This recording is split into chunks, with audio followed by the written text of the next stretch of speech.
Alors, quelques minutes encore ensemble sur Internet. Peut-être revenir sur des conseils pratiques, juridiques, si jamais ça devait malheureusement vous arriver, vous qui nous regardez.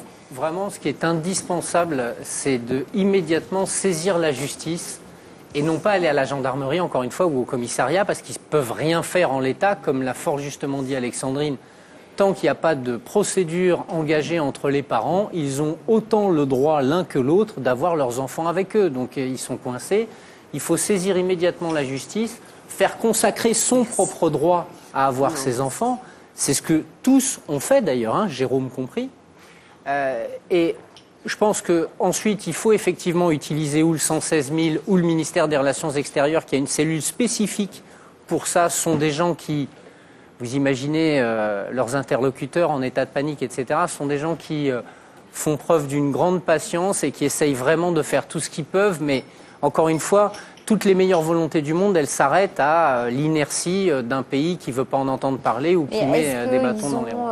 Oui, puisqu'on a bien compris qu'il y avait tout un travail diplomatique derrière. Donc ce travail diplomatique permet quand même d'accélérer les choses, on l'espère en tout cas. En tout cas, il permet de faire en sorte que ces choses existent et avancent. Le cas de Thérèse, c'est un cas où effectivement, c'est par le ministère des Relations extérieures qu'on a pu avoir des éléments de localisation. D'abord, avant qu'elle ne puisse voir ses enfants, elle a pu savoir qu'ils allaient bien déjà. Et c'est ensuite grâce à l'intermédiaire du ministère des Relations extérieures qu'elle a réussi à obtenir ce droit de visite en quelque sorte, de pouvoir se rendre sur place.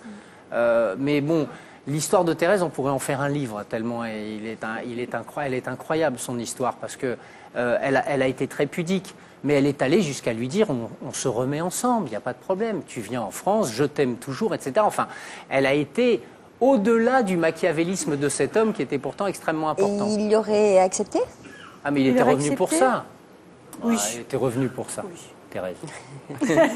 Il était revenu pour ça. Oui. Et le dernier conseil que je veux donner, parce qu'il est fondamental, et quand je vois Jérôme, c'est encore plus prégnant, il faut se faire accompagner soi-même, parce que la perte de cet enfant, même temporaire, est une perte insupportable. Donc si on n'est pas soutenu, aidé, avec des gens dont c'est le métier, d'essayer de vous faire prendre un peu de distance par rapport à tout ça, de vous préserver quoi qu'il arrive, parce que lorsque vous serez par terre... Non, mais Jérôme...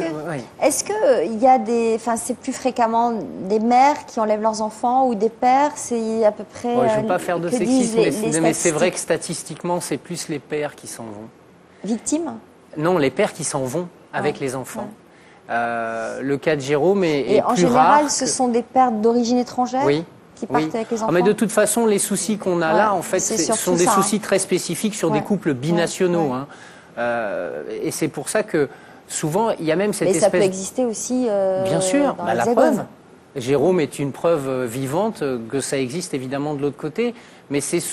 Enfin, je ne peux pas dire que c'est une statistique, mais d'expérience personnelle, effectivement, c'est souvent plus les pères qui sont d'origine étrangère et qui repartent en quelque sorte dans leur pays d'origine, utilisant même cet argument comme un argument de chantage, en disant, de toute façon, si ça ne va pas, je prends les enfants sous le bras.